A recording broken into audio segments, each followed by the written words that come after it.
Hi అందరికీ. ఇంట్లో banana ఉండి ఎవ్వరూ తినకపోతే నేను చేసే ప్రాసెస్ అయితే బనానా మిల్క్ షేక్. దీనికోసం కాజు, బాదం, బనానా ముక్కల్ని తీసుకొని ఫ్రూట్ మిక్సర్ జార్లో వేసేసుకొని ఫస్ట్ దీన్ని మిక్స్ చేసుకోవాలా. పిల్లలైతే ఇష్టంగానే తాగుతారు.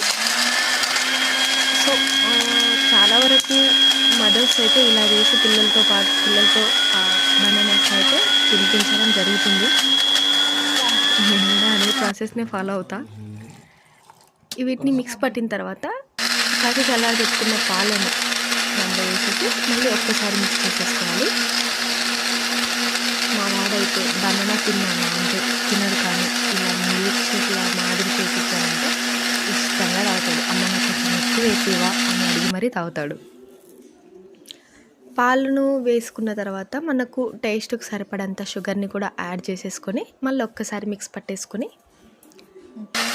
ఫైనల్గా గ్లాస్లోకి సర్వ్ చేసుకొని తాగేయడమే. చాలా బాగుంటుంది, హెల్దీ కూడా. అలా వేస్ట్ అవ్వవు, ఇలా హెల్దీగా తాగేయచ్చు. Thank you.